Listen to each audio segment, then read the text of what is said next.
परभणी जिल्ह्यात काल रात्री अवकाळी पाऊस झालाय आणि या अवकाळी पावसामुळे शेती पिकांचं मोठं नुकसान झालेलं आहे। सगळ्यात जास्त फटका हा जिंतूर तालुक्याला बसलेला आहे। मी सध्या जिंतूर तालुक्यातील सोन्ना या गावच्या परिसरामध्ये आहे। आपण इथे बघत असाल की अशा पद्धतीनं ज्वारीचं पीक जे आहे पूर्ण जमीनदोस्त झालेलं आहे। लाखो रुपये खर्च करून शेतकऱ्यांनी ज्वारीचं पीक घेतलं होतं, मात्र आता हे सगळं पीक हातातोंडाशी आलेलं संपूर्ण उद्ध्वस्त झालंय आणि त्याच्यामुळं बळीराजा पुन्हा एकदा धास्तावलेला आहे। आपल्यासोबत शेतकरी आहेत, ज्वारी उत्पादक शेतकरी आहेत। आपण त्यांच्याशी बोलण्याचा प्रयत्न करूयात। किती नुकसान झालंय, किती एकरवरती हे पेरणी केली? 3 एकरची पेरणी होती। तर एकर हरभर होतं, 2 एकर ज्वारी पाय नुकसान झाली। उरपा 80,000 खर्च आलता याचा ज्वारी हरभर सगळं। तर 2 एकर ज्वारी खराब झाली, वाहून गेली, गारपीट झाली, कालची झाली। बरं, हो, तर काल वारानं चक्कच पडली ज्वारी पाहून। आता हे खाण्याचं हे असेल धान्य, वर्षभर कसं काय धकवणार आहे? आता तर काही इलाज नाही, त्याला धकीन भाग आता सरकार आलं तर पाहिलं तर बरं आहे, नाही आलं काय तसं धकीन भाग आहे। बरं इलाज नाही त्याला, आता काय करा, पंचनामा करा तर फायदा, नाही आलं काय करा मग आता। बरं, आधीचं नुकसान? आधीचं नुकसान तर वाढीच आहे, ते तर एक 50-60 हजार झालं आधीचं नुकसान। बरं, हो, त्याची मदत मिळाली का? त्याची नाही मदत मिळाली का? ते सुद्धा मदत मिळाली नाही त्याला। बरं, आणखीन काही शेतकरी आहेत? बाबा, काय नाव आहे तुमचं? किती एकर जमीन आहे? 3 एकर। 3 एकर पावसाने सापच झाली ना ज्वारी। आंब्याचे हे गेली, फुलवारा पडला, आंबे गळाले। आता वर्षभर कसं काय धकवणार आहे? आता असंच धकीनं भाग आहे ना।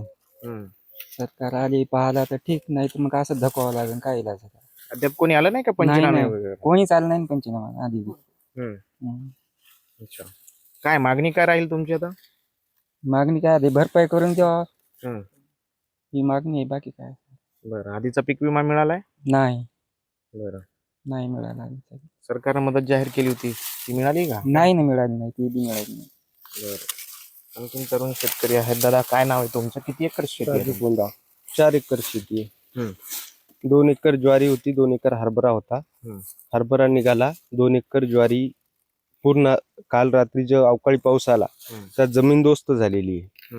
आंब्याचा पूर्ण आंबे पडलेले, गव्हाचं नुकसान झालेले। त्याच्यामध्ये इथं कुणी, आम्ही फोन केला होता पण प्रशासनाचं कुणीही आलेलं नाही।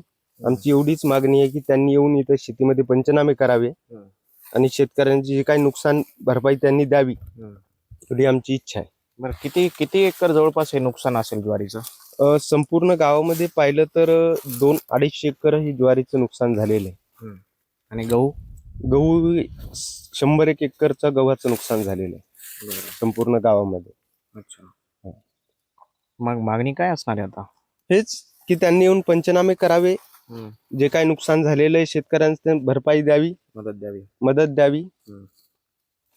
ठीक आहे, तर हे सगळे शेतकरी आहेत। आपण बघतोय की प्रचंड नुकसान झालेलं आहे। गहू असेल, ज्वारी असेल, आंबा, फळबागेचं प्रचंड नुकसान झालं। मात्र शेतकऱ्यांचं म्हणणं आहे की अद्याप या बांधावरती कोणीही सरकारी अधिकारी किंवा कर्मचारी पंचनामे करण्यासाठी दाखल झालेले नाही आहे।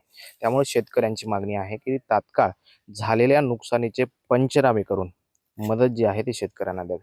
कॅमेरा पर्सन सुदर्शन पाटील सह ज्ञानेश रुंडा, TV9 मराठी, परभणी।